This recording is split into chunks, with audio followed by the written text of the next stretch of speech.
Chapter 269. Sir Ale, you have arrived. Have you thought about what I told you yesterday? Yes. Lorna, greeting either a bit away from the mages, busy reconstructing the shattered defensive barrier, lowered her voice as she surveyed the surroundings. What will you do? Would you like to join me today to see the ruins and other places? Or will you wait until all your companions return? If it's okay, I would like to go today. It was an obvious choice, without room for hesitation. Upon hearing either's answer, Lorna nodded in affirmation as if she had expected it, subtly surveying their surroundings. I thought you might say that. Please follow me. Thanks to either's help with the mages all day yesterday, the atmosphere has considerably softened. However, if they found out he was joining her to the ruins, someone might suddenly object. As a result, Lorna took advantage of others' busiest time to move, avoiding their attention.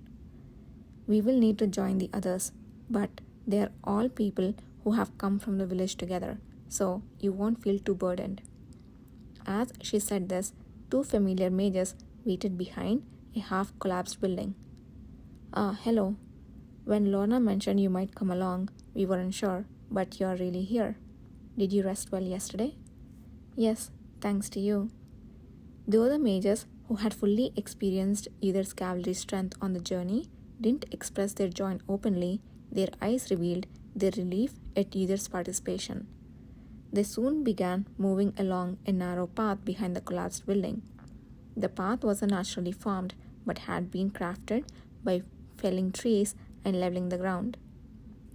It was fortunate that despite the numerous barriers breaking yesterday, a considerable number of barriers protected this path remained intact.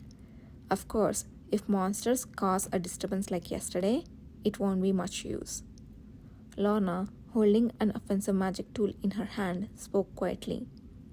Her gaze was constantly surveying their surroundings. Exactly which places are you planning to visit today? 5 warehouses, the control points for the main barriers and amplifying barriers protecting the ruins and Magic Spring ruins. Roughly these. That's quite a bit. Will you be able to check all of them by today? That's why we need to hurry. Due to the monsters, I'm assuming quite a few of your barriers also got broken. We need to quickly assess the damage. Just imagining the tenacity of the mages who, despite the rampant growth of the Great Serene Forest that threatened to consume everything if neglected even a little, managed to maintain so many facilities was overwhelming. As they walked, either meticulously scanned the visible surroundings, recording the topography in his mind. This is a place with drastic changes in terrain. I can't see well because of the trees, but there seems to be many precipices that one could tumble down with just a slight misstep. Is the path too rugged? One of the other mages, guessing why either was looking around so much, awkwardly started a conversation. No, but did you create this path because there was a need for a shortcut?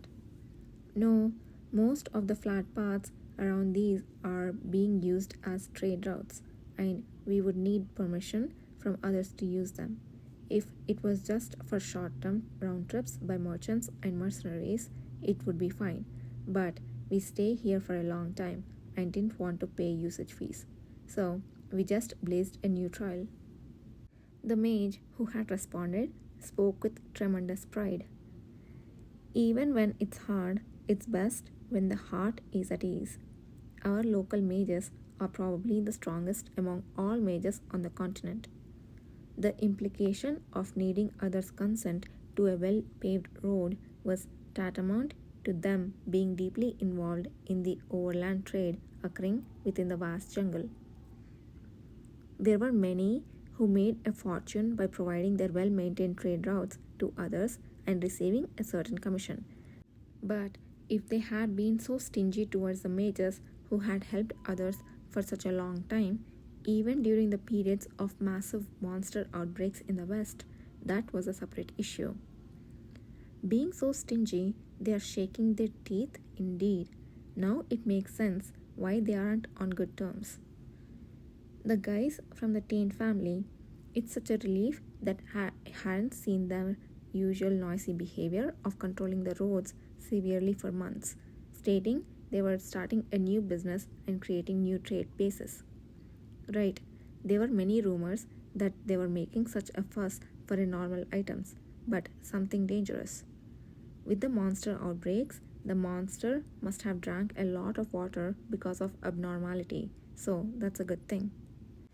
Thinking about the long standing symbiotic relationship between the Tain family and the Western Mage Union, Yuri suddenly turned his head at a comment he couldn't easily ignore. A dangerous item? What kind of item do you mean? As Yudhir seriously responded to a thoughtlessly blurted out comment, the mages made a surprised expression and soon poured out the rumors they had each heard. Well, I'm not sure. There were rumors that they were creating a route to smuggle in raw materials for expensive drugs that noble often use. And also, what was it? Human trafficking. Ah, yes, in the large cities of the south, aren't illegal betting fights arenas where random opponents fight each other becoming popular? There was a talk that they were running out of people to put up for that, and they were bringing them from other countries. They said that was making a lot of money, so there was a rumor that the Tain family was also trying to get involved in that. The mages failed to notice the gradual darkening of Yudhir's eyes upon hearing this. Human trafficking? There was such an incident in his past life. Shortly after Emperor Kashtian ascended the throne, all kinds of crimes, including human trafficking, raged out of control as illegal fighting arenas became popular among the dissolute nobles. Eventually, Yudhir had to suppress them as the commander of the cavalry. Many noble families were involved in the event, lost their property, and Emperor Kashtian gained considerable fame thanks to that. But that was the later than now. According to the investigation at that time, the Tain family was not involved. Lost in his thoughts for a moment, Yudhir slowly opened his mouth.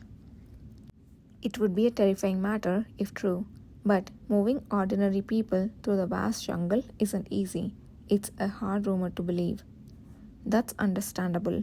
We thought the same, but for about an year, there have been quite a few rumors among merchants and mercenaries about witnessing very ordinary looking strangers in the jungle.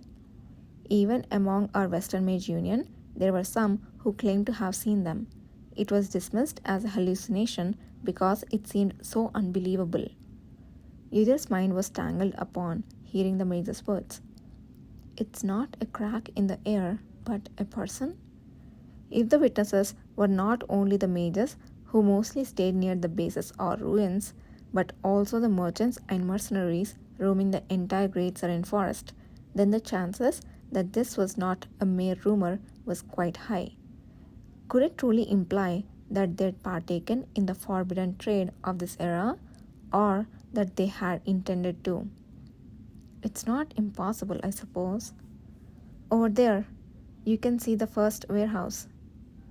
Before the thought was concluded, Lorna, who had been leading the way, turned and pointed to a certain place. Just as she said, a warehouse sprang up suddenly in the forest. The mages quickly tugged away their interest in rumors and swiftly approached, scanning the surroundings. Huh? Looks like those bastards haven't made it here yet. It's intact. There is not a single broken defense spell. Good. Let's move on to the next warehouse. Fortunately, the warehouses said to be arranged in a circle around the center of the magic spring and the magic circle were mostly intact, but the mages, heading joyously towards the point where they could control the magic circle, were soon to realize that life was not always accompanied by luck. All the major defensive spells here are a mess. How about there? It's worse here. It seems that more than half of the amplification circle is broken. The mages moved around the massive magic circles drawn with magic stones, avoiding the broken ground and fallen trees.